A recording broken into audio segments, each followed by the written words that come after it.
everyone. I don't know if they can hear me. Hello, everyone. This is Mark Ernstman from Chorus. Thank you for joining us today for our webinar on app modernization, powerful provider-hosted apps for SharePoint and Office 365. I'm joined today by Dan Nasilius, Mack Sigmund, and Link Williams. And between the three of those guys, they are going to take us through our presentation. It will consist of some slideware up front to kind of set the context, followed by a live demonstration, and then we'll reserve a little time at the end for some questions and answers. But before we get started, before we start the show, just a couple very quick housekeeping items. One involves, your viewing pleasure of the webinar. In the GoToWebinar interface, you have the ability to control your screen size. So as we're going through the slides and as we're going through the live demo especially, make sure you manipulate the screen size so you can see everything without having to scroll up or down or sideways. So you can control that. The other thing is you can ask a question at any point in time during the webinar. So there's a panel over within the interface there on the right-hand side where you can type in a question, and you can do that at any point during the presentation. I will be monitoring all those questions on this side, and I may answer some in line as we go. Others I may take and hold for the end so that the entire audience can benefit from those answers and discussions. So again, at any point in time, punch those in, and we will address them. All right, that is our housekeeping. So without any further delay, I'm happy to turn the webcast over to Mr. Dan Nasilius. Dan, take it away. Thank you very much, Mark. So today we're going to be talking about building powerful enterprise applications on SharePoint and Office 365, or maybe a different way of looking at it is modernizing your SharePoint and 365-based applications. In fact, one of our largest customers today asked the question as they were moving to 2016, can this application that we have running in our environment be moved to a provider-hosted application model? And so for people that know the Microsoft SharePoint space, solutions that are traditional solutions, the solutions that have been in place since 2004, are solutions that are actually what's considered a legacy model, otherwise known as a full trust model. So today we're going to be talking about applications, and those applications that we're talking about are going to be kind of a provider-hosted application, which is kind of a modern approach to SharePoint-based applications. So first, we're going to kind of talk about Chorus a little bit. We're going to then talk a little bit about what we solve, what it looks like. We're going to do a demonstration. So we'll talk a little bit about what we're doing. We'll then take and kind of transition into a scenario. We'll then demonstrate that scenario, and then we'll kind of come back and summarize it. It's essentially the next 45 minutes.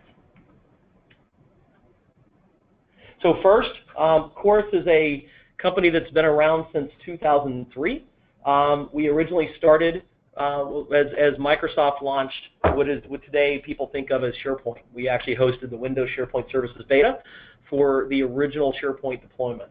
That said, we grew very rapidly over that 10-year period of time, and in about 2013, Microsoft really took a hard turn to the cloud. And as we know now with Azure and everything else, it's been a pretty big investment, and it's taken them a number of years to get there. So as SharePoint 2013 and Office 2013 came out, the approach was really leverage client-side types of code and then build out everything through a CSOM-like model.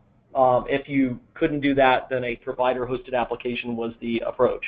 And so with that being the case, Chorus launched the Chorus Now platform, which allows us to rapidly build out provider-hosted applications on top of either SharePoint or Office 365.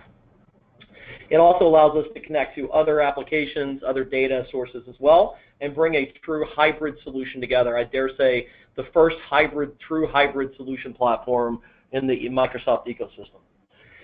In addition to that, we launched in 2017 Chorus Manage, which is a fully functional portfolio management solution that has a lot of depth and a lot of customization capabilities. And then we've used it anywhere from small project implementations all the way up through configuring and customizing it into a full-fledged grants management solution. So it has a lot of value on top of the Course Now platform. So whether or not you're using applications that are custom or there are applications that come on top of the box, either way, you're still leveraging the same platform that's the provider-hosted application platform. We still have CourseWorks, and we still launch it. We still regularly have releases of it, and we have a lot of customers that are continuing to use CourseWorks in their deployments pretty much all over the globe. So all of these products are products that we currently support and are actively updating.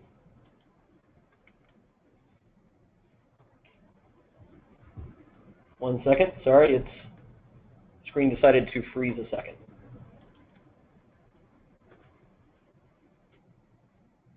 All right, so here's an example of a number of the customers that the course has worked with over the years. You'll notice a lot in the federal government. There's a lot in and around the Washington, D.C. area. One of the reasons is because we're in the Washington, D.C. area, so anybody else who is on the call from that area, you probably know where we're located at. But we also have a large set of customers across the globe. For instance, customers like the Vatican, the Legions of Christ, the customers like Pfizer and Corning and various different eBay, other kinds of customers. So we're very, very proud of our customer list that we've acquired over the years. And we have a very, very strong relationship with them, have done a lot of different work with them in projects. So the federal side, we pretty much have been in pretty much every agency that's out there, mostly on the DoD side, but also in the civil agencies. And that includes things like the FAA, Department of State, Army, Navy, Air Force, Marines, that kind of stuff. So a little bit about what our customers say, and it's actually kind of an interesting piece. We actually tend to get involved with clients that maybe have tried to solve their problems in a lot of other ways, right? And so what you find is the customer will come to us and they'll say, we've worked with you in the past, you solved this problem, can you help us solve this next one? And so we leverage the power of the platform that we have, and we actually take and come in and help them solve the problem. And it's either an out-of-the-box solution or it's a solution that's customized. So the first one here is a Fortune 15 company. And at the time that they brought us in, they were literally on their 4th different revision of a portfolio management solution. Right? Another organization took an 18-month process and brought it down to 30 days, but probably more important, actually saved soldiers' lives in the process, which I think is probably something I'm more proud of than even the time savings and associated with it. And then the last one I thought was really interesting. We asked our customer, what is it about Chorus? What would you say to somebody if they ask you why you would want to go forward with us? And she said, our leaders, essentially they're SESs, which are kind of generals, they're very, very busy. And they can get an update. They can see exactly what's going on in the entire agency in the time it takes them to ride up the elevator. I think that's a really powerful statement of being able to have the information at your fingertips.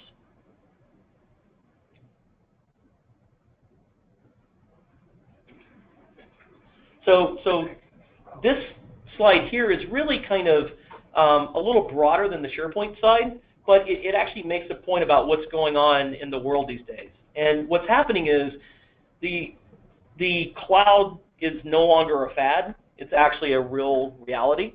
The majority of the Department of Defense and the majority of the federal agencies are all moving to clouds. Chorus is FedRAMP compliant, meaning that we have gone through the FedRAMP Ready process and in the process of FedRAMP. And what that means is that people are able to buy from us in a government-hosted cloud in addition to buying from us in a commercial cloud. So we have both commercial and federal clouds, and we also can run behind the firewall in cloud-like technologies. So what we've seen is a lot of workloads have moved into cloud infrastructures, even though those clouds are running internally.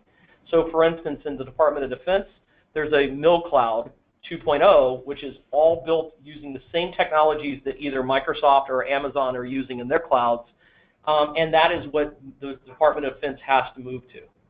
So as you take and start looking at the future, you need to future-proof and plan the applications that you're running, both in and out of SharePoint, to ensure that they can move forward with those new cloud stacks. And so if we look at the Department of Defense, one of the interesting pieces is that over the next 10 years, every application in the Department of Defense, including all the SharePoint-based applications, must move to a cloud infrastructure. Some of them are being lifted and shifted, as they say. Some of them are actually being rebuilt. The window that we've seen for people rebuilding applications is between 100K and 5 million. So if you take and think of the number, just the sheer volume of applications that are inside the Department of Defense, you're literally talking in the billions of dollars. And if you think about the applications, what we think about a lot of times are the really big applications, like the SAP deployment that actually tracks every person in the Army and exactly where they are. But really, the vast majority of applications are way simpler than that. They're down on the simple side or the point solution side, and those are really very lightly staffed and have been around a long time, probably not so greatly documented, and a lot of times we're even finding that people don't even have developers any longer to support them. So for instance, we were talking to one prospect who had 16 Cold Fusion applications, and they didn't have anybody on staff that actually knew Cold Fusion. So they need to be modernized over as well. So as you think about that problem, you're literally talking about billions of dollars that are going into app modernization just in the Department of Defense alone. So you would say, well, maybe that's just because it's the military, but realistically what we find is that most of our clients and our Fortune 50, Fortune 500, and even smaller clients are all have a strategy for moving to cloud infrastructures over the next 10 years as well. So a lot of them have already started the move. Some of them are still in the planning phases, but every one of them are asking us questions about how do they get their SharePoint infrastructure into the cloud, start using the Microsoft cloud or their own version of their private clouds with SharePoint 365, and then also taking applications that they've built in the past. So if you look at the development cost for building out something, if something was $100 in typical app dev cost, it would cost $20 or 20% of that in leveraging Chorus. Now the interesting piece with that is that's been on very, very large solutions that are truly enterprise class, running an entire business function, all the way down to small solutions. It's pretty scalable. And you've got to remember that the app dev costs have dropped because most of the outsourcing is somewhere between 20 and 60% of the cost of US developers anyway. So, we've driven app dev down, but it's still not free. So the app modernization area and the SharePoint modernization is a real concern and something that we all need to really be thinking about. If you're not thinking about it today, you need to be thinking about it as you go forward. So the product lines that we have here at Chorus is the original Chorus Works, which is the SharePoint on-premises based application framework. And it is a platform that allows you to be able to rapidly build applications, and also a platform that allows you to run applications. For instance, our Chorus Managed application runs on Chorus Works as well. There's the Chorus Now platform, which is the cloud-based platform. When people hear that, they think it only runs in the cloud. In realistic, it's running in cloud technologies. It can run behind the firewall or in public or private clouds. And then there's Chorus Managed, which is our portfolio management solution. And sometimes people think of that as only projects, but really it's kind of a good wrapper around almost any type of teams that you're working with. So we've worked with teams that do grants, we've worked with proposals, we've worked with projects, right? The managed solution is really a nice solution that fits all those paradigms.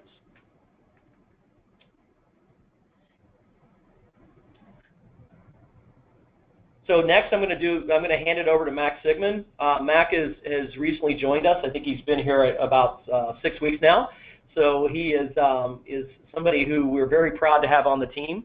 and also somebody that knows an immense about this topic. So Mack, you want to give us a quick understanding of what you do and what we're going to do today? Hi, good afternoon, everyone. Again, my name is Mack Sigmund. If you've been part of the SharePoint community here on the East Coast, you may have heard of me or heard me at various speaking engagements like SharePoint Saturday, or may even be a part of my user group here locally. I've been doing SharePoint since before it was SharePoint, before Digital Dashboard, before Tahoe, so somewhere around 1998 when it showed up in Project Web Access. I've seen all the changes and been through all the upgrades and the migrations and so forth, and I've enjoyed it. But you know, if you're an old school SharePoint person like I am, I hate to say it, but your days are numbered. The future is for on-prem SharePoint is completely different, and so that's what brings us to this topic of why provider-hosted applications and where the value.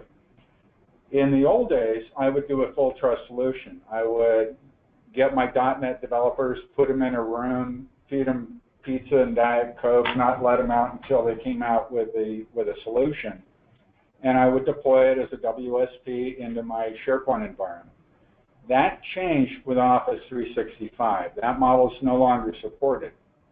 You can develop in Office 365, but it's a completely different development model. And if your investment in your staff and your resources are focused at on-prem, now you're looking at a very expensive and very lengthy retraining, because now they have to learn multiple authentication protocols like OAuth and Kerberos and some of the other things that are supported by Office 365.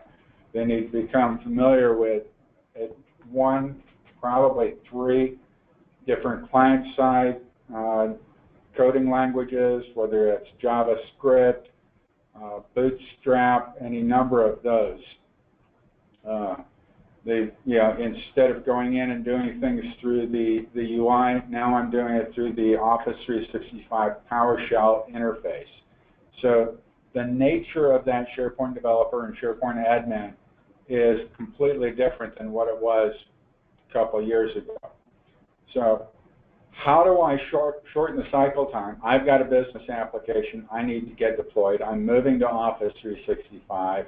I've always got that pressure to increase the return on investment for what I've already spent and for the people I've hired. How do I achieve my goals? And more importantly, how do I future-proof this? Because if you've been doing development in SharePoint or working in SharePoint for any length of time, you know that it seems like every time they come out with a new version, the truth changes. And I've got a link that's here at the bottom that talks about these design patterns that Microsoft supports. Now, what is a provider-hosted application? In the simplest terms, it's a full trust solution running in somebody else's environment. And this is where CourseWorks comes in. Or Course, I'm sorry, I'm a little bit old school. I still refer to it with both names. It's faster to build and deliver versus trying to do custom development in the new Office 365 model. It's at least a fifth the time and half the cost. It allows me to do very rapid prototyping and supports an agile methodology. It's easier to maintain and extend with the existing staff. I don't have to take my staff and send them all out for 3 to 4 months worth of training and then, get them ramped up. And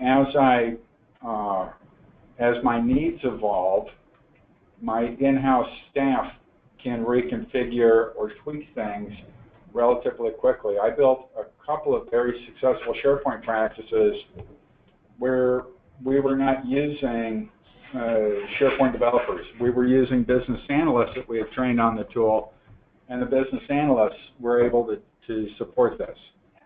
We can work across multiple versions of SharePoint. So if you're on 2007, 2010, 2013, Office 365 doesn't matter. And if you upgrade in the middle of all of that, the platform doesn't really care as long as the URL doesn't change. So to a certain degree, you're future-proofing your application in that way. But let's get a little bit deeper into the scenario we're going to walk through today. As Dan mentioned, the cloud is real and the cloud is here, whether that's Office 365, AWS, your own corporate or private cloud. And people are moving to the cloud because it's faster, it's cheaper, there's a cost savings for it. But there are a couple of hard spots. Right now, there is no good solution for DoD 5015.2 or NARA compliant records management in the Office 365 environment.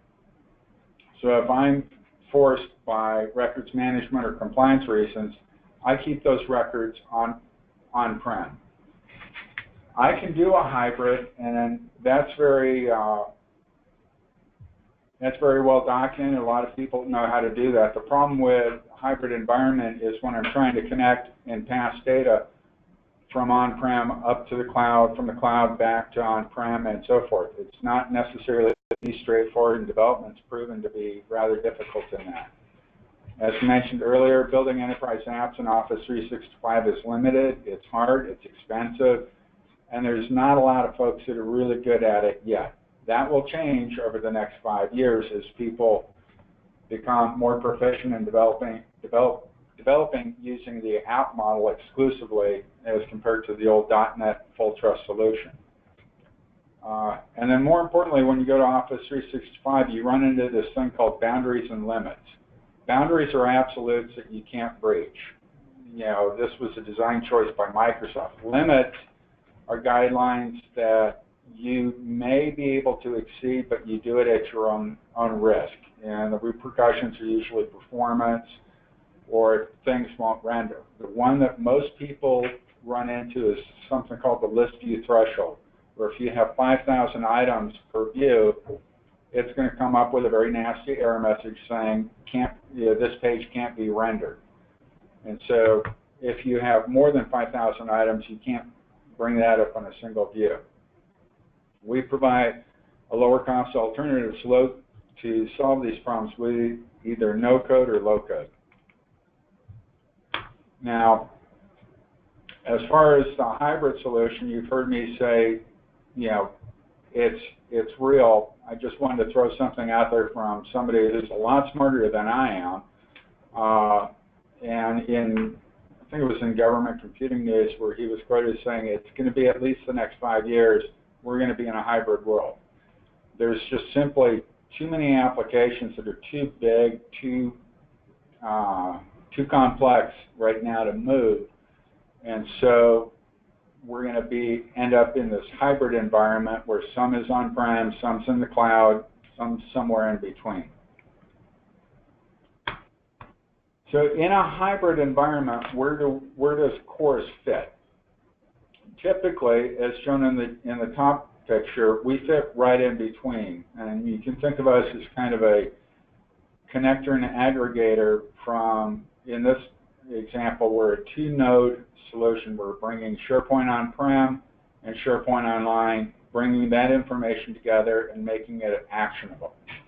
Now, for sake of demos, we did a 2-node solution because it's easier, simpler, and quicker to understand, but we could connect to almost anything. We could have built this as a 7-node solution just as easily and bring in SQL data, Salesforce, Google, Drop, pretty much anything where you're storing data or content, we can bring into a single unified mashup, if you will, that makes it actionable. So another way of looking at what we're going to see today is I've got my Office 365 environment that is storing a certain amount of information. I've got my on-prem SharePoint, and I'm bringing the data and the documents together using the Course Now platform to make that an actionable information pane. Now, to set the stage for what you're going to see, the original environment was all SharePoint on-prem. We had our list for customers, contacts, and support requests. Now, support requests have gone over the 5,000 limit, so we needed to find another solution for that. Those will move into the Course Now platform because we don't have that 5,000 limit. Course Now is based on a MongoDB open source database and doesn't run into the locking and limits that SQL does. The support guides and the SLA agreements must remain on-prem because those are under compliance and records. So customers and contacts will move to the cloud. Now, our end state will look something like this, with the support guides and the SLA agreements on-prem, Course Now handling the support requests in Office 365 containing my customer and contact information. Now, should either the customer or the contacts grow beyond the 5,000 item limit, it's very simple to move those over into the Course Now platform. So, as one of my old bosses said, I can make anything work in PowerPoint because PowerPoint's magic. So I tend not to like to do everything by PowerPoint. It's time to go to the cloud and do a demo. But first I want to take a minute and say, what are we going to see? We're going to look at the user interface, and with that a little bit of the query capability that any of the users would have, as well as the reporting capability. We'll create a new support ticket, change the status, and show what that looks like.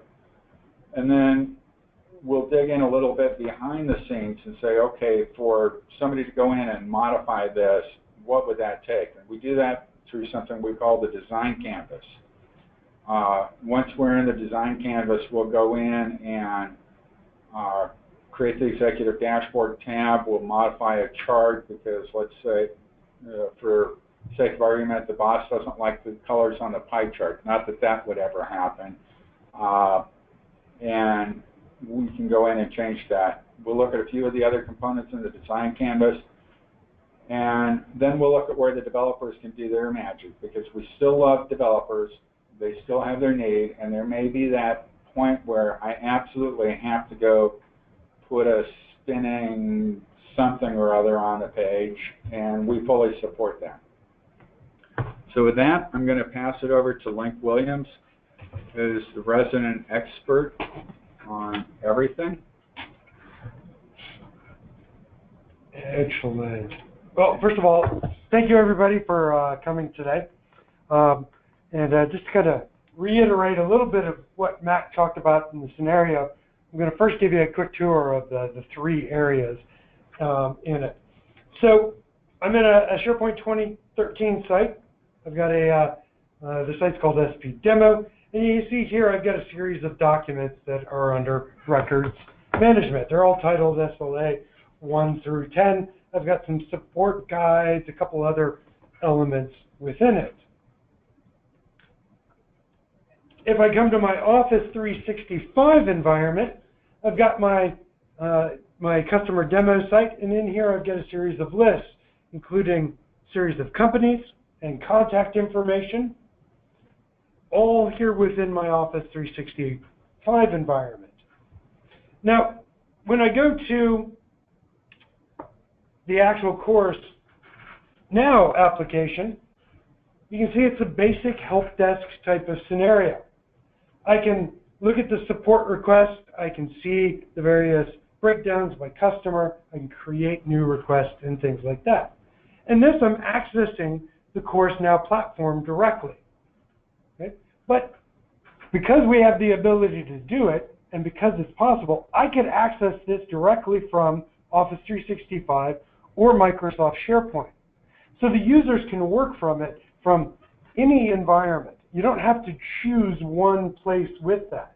And because of that, I'm going to swap back over here to my SharePoint environment, and I'm going to look at and work the application directly through SharePoint rather than going to the Course Now directly.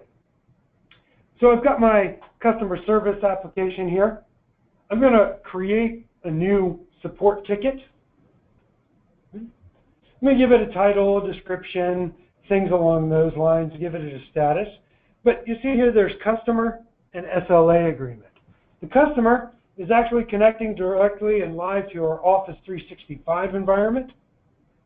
We'll choose Adon Construction here, pulling it directly from my Office 365. The SLA agreement reaches out to my on-premise SharePoint and allows me to pick,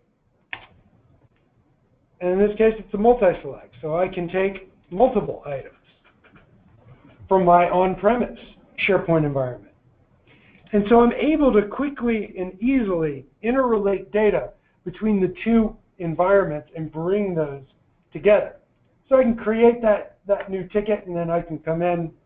I can quickly and easily do things like search and sort and filter to be able to get to my tickets. I can choose on one and let's update the status of it. Let's say I've resolved this one. So quick and easy with intuitive ways to build applications, I can quickly build those things out. But how is this actually built? You're like, yeah, okay, it's a decent looking application. How do you actually put it together? Well, the good news is I don't write code. I don't write a lick of code. I haven't written code in almost 10 years. Using our technology that is called the design canvas, it allows you model-driven development, which is to say that I can visually create the models for my application, drag and drop them together, and to put those type of things all in line without ever having to write code. But for your developers online, don't worry. There's a place for you to write code if you want to take it even further too. So I've entered in the design canvas. And if you had, when you looked across the top of the app, you'll see there's a series of navigation. There are several tabs and pages within that. My drag and drop aspect allows me to quickly rearrange those items. I can click on any particular item, change what is viewed there. I can security trim. So down just to the users that I want to actually have access. And whether that's an individual user or it's a role or a group of users that are using within it. So I can quickly build out a new tab. Let's call it dashboards.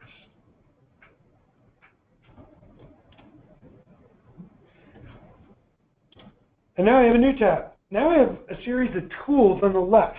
And this is kind of where the real core of the model-driven application comes.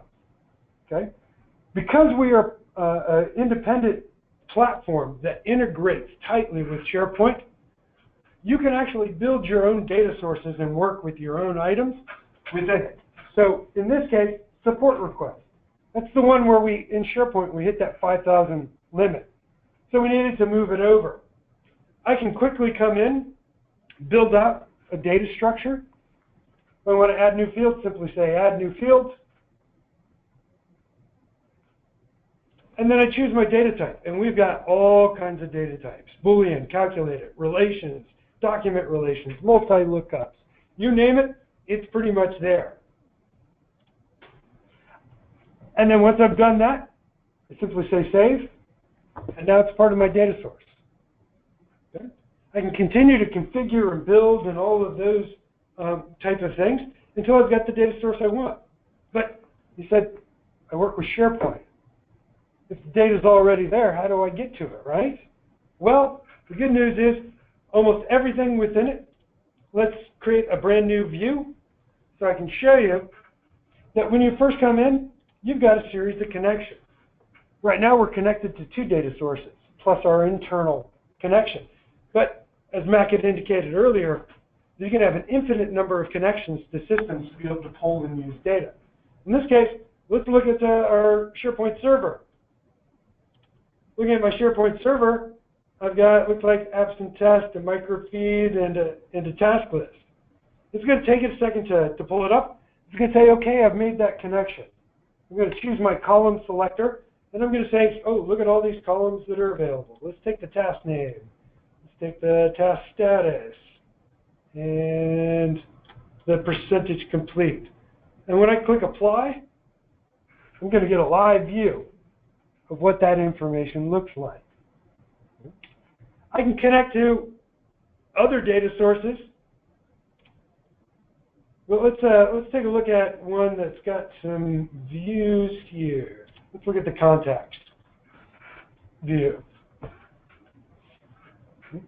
So now I've got all of these items. So I've connected to our SharePoint Office 365. I'm looking at the contacts list, and here's the information that's within it.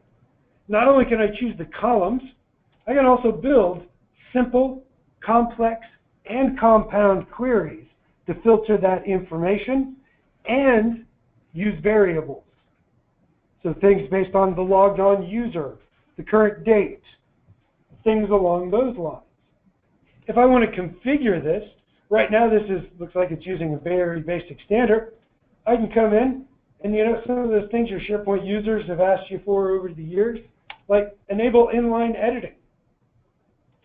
So now I can, as a user, go line by line and edit the information. Turn on column totals. How about a quick and easy group by box?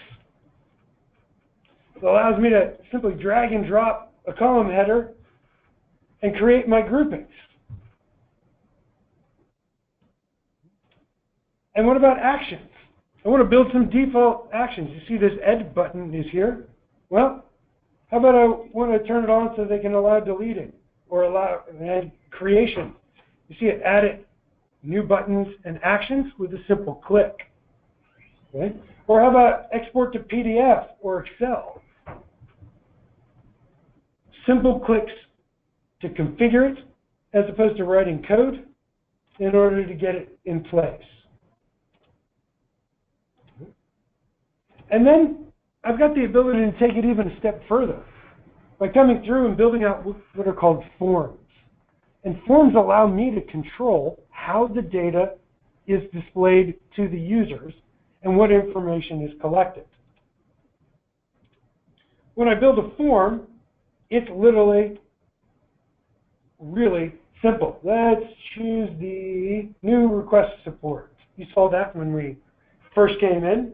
I had my title, the description, the priority. Okay? First thing that I noticed in starting to use the platform, I can mix and match column types. So I can drag a new 3-column set anywhere I want within it. And then I can start to take the fields that I have and add them onto it. It's literally that simple. I can build a form in a minute based on the data and the purpose that I want. I can also use hidden columns. Okay? So I can set things behind the scene without the ever using it. So if I have an action that says, mark this complete, why have them change the value to complete? Just put it in a hidden column, set the value, and do it for them. What's even more exciting is those relationships. Working in SharePoint, I've got 2 lists. I want to relate them together. How do I get them to show that relationship? Well, the answer is custom code, right? So we have relationships built in. So I can take my form and say it automatically knows what this request is related to. It's related to these 3 items. And I can say, you know what? Show me those 3 relationships underneath it. So now I can pull those items together so that you can see what's related to what, quick and easy, without the fuss and muss. So I know at this point you're like, okay, this is too good to be true, right? So making charts and all those pretty pictures, that's going to be hard as well, right? Well, I don't like to disappoint people, but the fact is, if you can drag and drop, and in a few clicks, you can build a chart. You can have that chart displayed however you want. And what's even more better is your boss comes in and he says, you know what? I hate donuts. You open it up and you're like, not a problem, boss, done.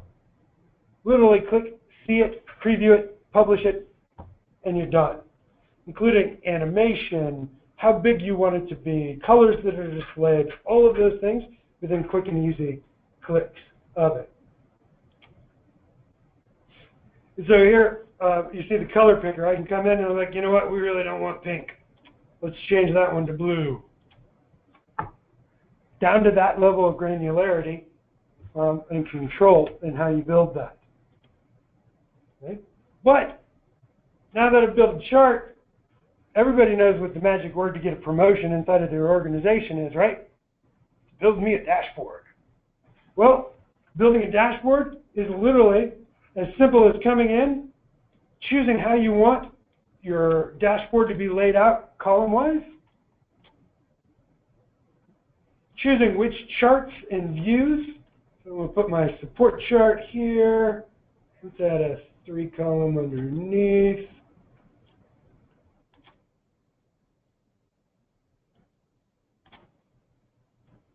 And let's add some charts. This. Okay. Oh, I got to give it a name. Save that. Now that I've created my dashboard, I got to give them some place to look at it. So, wrong button. Sorry. We go back to my design canvas. And I clicked the wrong buttons. I apologize, folks. Sometimes even the expert clicks the wrong button.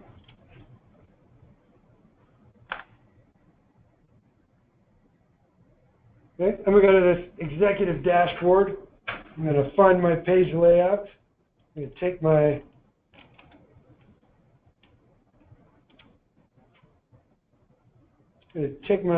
dashboard. Oops. Sorry, I got to point my dashboard to a page layout, and I want you to show links dash. Publish that. Now we're going to go back into the application. Now I don't know which chart I chose, so I'm not really exactly sure how pretty this dashboard is going to be, but okay, not too bad. At least I got two that look like they're presentable. And you know, I kind of jest and joke about making dashboards, but it really is easy and simple to do that. And whether I'm accessing that directly from my SharePoint environment, where I'm interacting with the items, or I'm using our dedicated area, there is a whole lot that you can do with it. Now, I promised I wouldn't leave the developers out, right? So, if I go back into my designer here, there are lots of things you can do, drag and drop, use our model-driven approach, build things up, but ultimately, there's always a need to make things prettier, slightly different, or you just want to take it further because you know you can.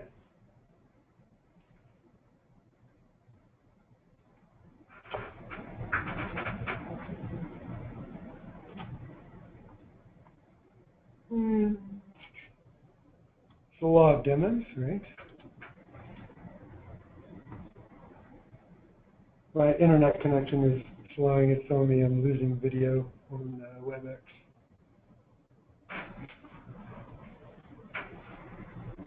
So I would say at this point, since it looks like all good demos, something glitched here on the internet, we're going to go ahead and go back to kind of follow back in. But let's just tell you what you would be seeing at this moment.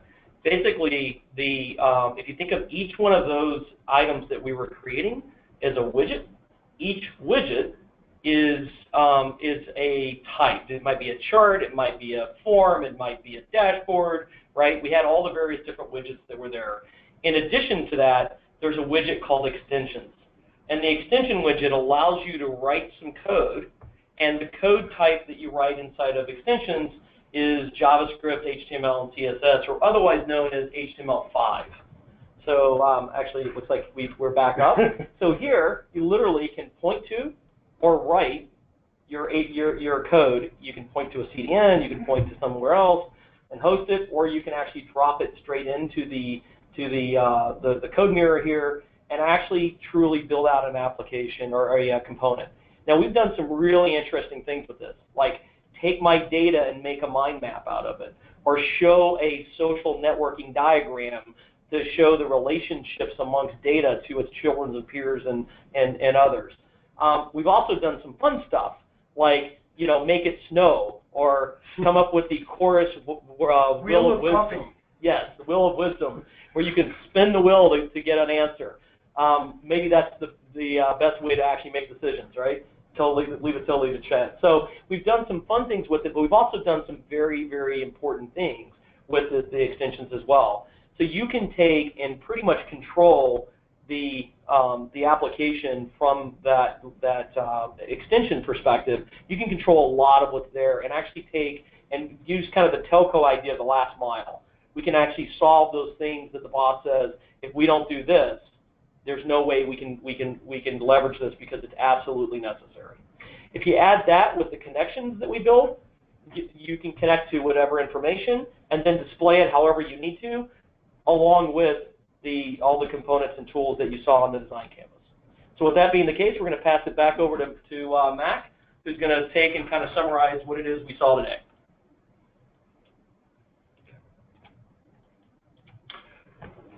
Hello and welcome back, and thank you, Link.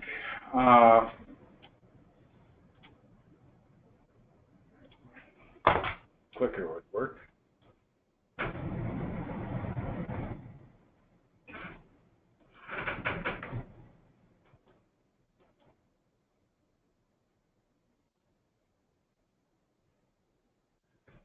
So as you saw, you know, essentially this is kind of how I view the world as, you know, the future is now.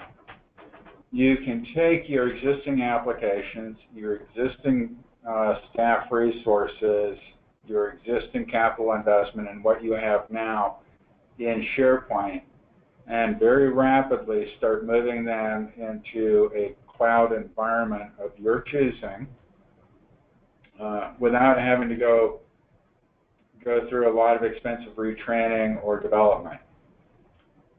So to recap, what makes Course unique? It's the drag and drop development. We can connect pretty much any existing system. A lot of these connections are already pre-built.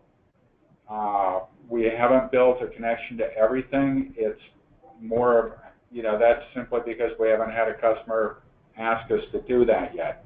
But if it's got an open API or is a industry standard type data source, we can connect to it.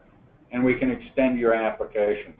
So if you have something that, oh, you need to integrate that in with your Salesforce or your Oracle Financials or something else, you can now start creating that mashup. Yeah, every good presentation has to have the requisite architecture block diagram to show how all this is wired up. We won't spend a lot of time on this, other than over there to the right with the external sources, just showing what we can connect to today, whether that's a RESTful API, OData services, SOAP, OLE, ODBC, you know, pretty much anything.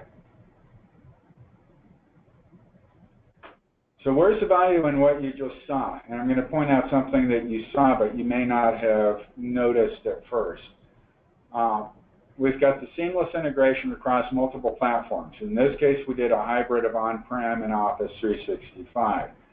And something that you saw, but you probably didn't realize at the time, was if you're used to doing SharePoint, and I assign you a task, when I go in to update that task, not only can I update the comments and the things like that, I can update everything. I had a customer where this was happening, where the action officers were actually going in and updating the due date because they were behind schedule. If you notice, when Link went in and changed the status of that support ticket, because of the way our system works, we can limit what you expose. Now, it's not really element level security, but it gets you there. So if you only want those people to update the comments and the status field, you can do that. And they never see, or they don't have the ability to change the due dates and things like that. This eases your path to the cloud, whether you're in the government, commercial world, or whichever. You don't have to go retrain or rehire a new staff that's now Office 365 compliant. You can do this with what you have today. And as I said earlier, I built a lot of these applications in the past without developers. We train the business analysts and turn them into our own little app factory in-house. You future-proof your investment. Now, what I mean by future-proofing here is our platform doesn't care whether you're on Office 365 or 2016 or 2013 or you do a migration, as long as the URL doesn't change. And if the URL doesn't change, it's simply a matter of going in and updating the connection point, which if you stop and get a cup of coffee on the way and all that, you're looking at maybe 60 seconds. That's if you use one of those foo-foo coffee makers. We have a flexible user interface, and you can access it from several entry points. If I like working in the Course Now interface, I can work from there. Anything I do from there is fed back into those source applications, whether that's my Office 365 or my on-prem. Or maybe in the scenario we showed, all I do is just work with a customer list, so I can just work in my Office 365 list, update everything there. That automatically feeds into the Course Now platform. It's bidirectional synchronous connection. We provide a common user experience, so what you see in one location is what you see in the others, and that allows you to get to a single source of the truth. You no longer have to copy or try replicating between my on-prem and my Office 365 or between multiple sites. I can connect to your source, your authoritative source, and make it actionable. So you don't have to worry about, do I have the latest copy of the spreadsheet that was on somebody's OneDrive? And you can build this too. Your power users are enabled to build the solutions that they themselves need or desire without having to contract for developers. And this is a key point right here. You know, developers are good and outside contractors are good, but they will never know your business process or how you do things like your power users will. And so enable them to build the solutions to support the process, the policy, the procedures that they do, and then let them tailor it to how they do business. So the flexibility, you know, you saw the interactive dashboards. We have the ability to do schedules, as Dan mentioned. We've done quite a bit in the project and portfolio management. Very easy reporting and forms. If you've ever worked with InfoPath and tried to do complex forms in InfoPath, you understand the pain there. Our workflow is a little different. It's based on something called the action framework, where I have a series of drop-downs to do things, whether that's update an item, create an item, email a person, or so forth. There's a lot of templates out there for things that have already been built, so chances are the problems you're facing today, somebody else may have already done that. We may already have a template for that, whether it's help desk, knowledge base, you name it, we've probably done it. And we're mobile enabled, so you know, platform agnostic, works well on a mobile platform. So I could do all of this from my Android screen or an iPhone, something like that. So with that, the closing screen, if you have questions, you send it to info@course.com. If you want to see a more in-depth deep dive, and they're going to happen to be in the Charlotte, North Carolina area, not this weekend, but the weekend after, I'm doing an in-depth demonstration at SharePoint Saturday, Charlotte. I'll be going out to Cincinnati in about a month doing this, and so where you can find me, contact us through our website.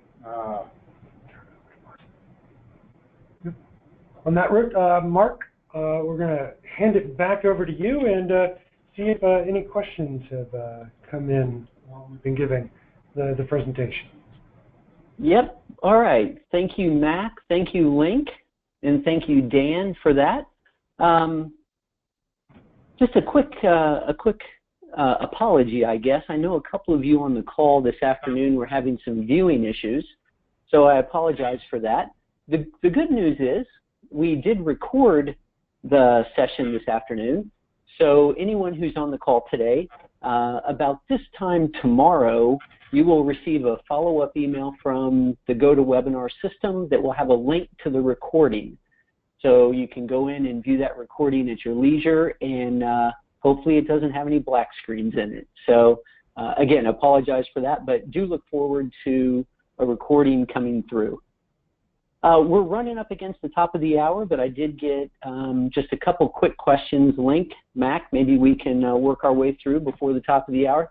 And one of them was about where does the Chorus Now application live? Where does it run if I'm going to be using it and accessing it? Okay.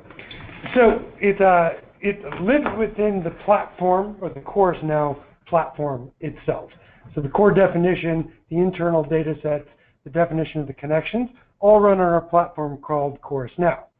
Now the beauty of the Chorus Now platform is, though, you decide where that platform is. You could run it in the Microsoft Azure cloud or Gov cloud. You could run it behind your own firewall and inside your own data center. Okay? Or you could actually even join our public offering at choruscloud.com, where you can use it there. So the beauty is the flexibility. And what's even better is you can move between those platforms. You're not stuck or held hostage to any particular cloud platform. It's a simple backup and restore to move from, say, an AWS to Azure, or the other way around.